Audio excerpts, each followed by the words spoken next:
नमस्कार, मैं हूं दिबांजलि मोहित्रा। देश में इस वक्त एक और नई बहस छिड़ गई। आर्टिकल 30 हटाओ।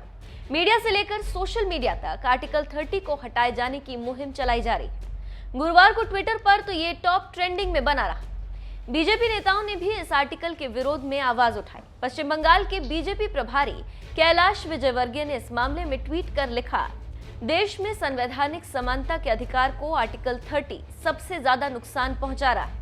यह अल्पसंख्यकों को धार्मिक प्रचार और धर्म शिक्षा की इजाजत देता है जो दूसरे धर्मों को नहीं मिलती। जब हमारा देश धर्मनिरपेक्षता का पक्षधर है तो आर्टिकल 30 की क्या जरूरत?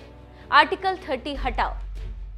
मांग उठ रही है कि अल्पसंख्यकों के अधिकारों को फिर से परिभाषित किया जाए।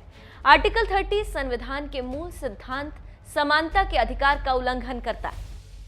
दावा किया जा रहा है कि आर्टिकल 30 में मदरसों में कुरान हदीस पढ़ाए जाने की इजाजत देता है, जबकि आर्टिकल 30A स्कूलों गुरुकुलों में भगवत गीता, वेद, पुराण ग्रंथ नहीं पढ़ाई जाएगी। हैशटैग आर्टिकल 30 हटाओ के साथ ऐसे कई ट्वीट्स किए जा रहे हैं जिसमें आर्टिकल 30 हटाए जाने की मांग की जा रही है।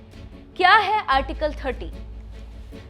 बता दें, संविधान में आर्टिकल 30 है जिसके तहत अल्पसंख्यकों को शैक्षणिक संस्थान संचालित करने का अधिकार है, लेकिन आर्टिकल 30A नहीं है जो गीता पढ़ने से रोके। आर्टिकल 30 में कई सब क्लॉज भी दिए गए। आर्टिकल 31 भाषा या धर्म के आधार पर जो भी अल्पसंख्यक हैं उन्हें अपनी मान्यता के शैक्षणिक संस्थान स्थापित करने और उन्हें चलाने का अधिकार है। आर्टिकल 31A यदि किसी अल्पसंख्यक समुदाय के द्वारा स्थापित और संचालित शिक्षण संस्थान का अधिग्रहण राज्य द्वारा जरूरी हो जाता है तो ऐसी स्थिति में राज्य अधिग्रहण की एवज में देने वाला मुआवजा ऐसे तय करेगी कि अल्पसंख्यकों को मिले अधिकार में फर्क न आए।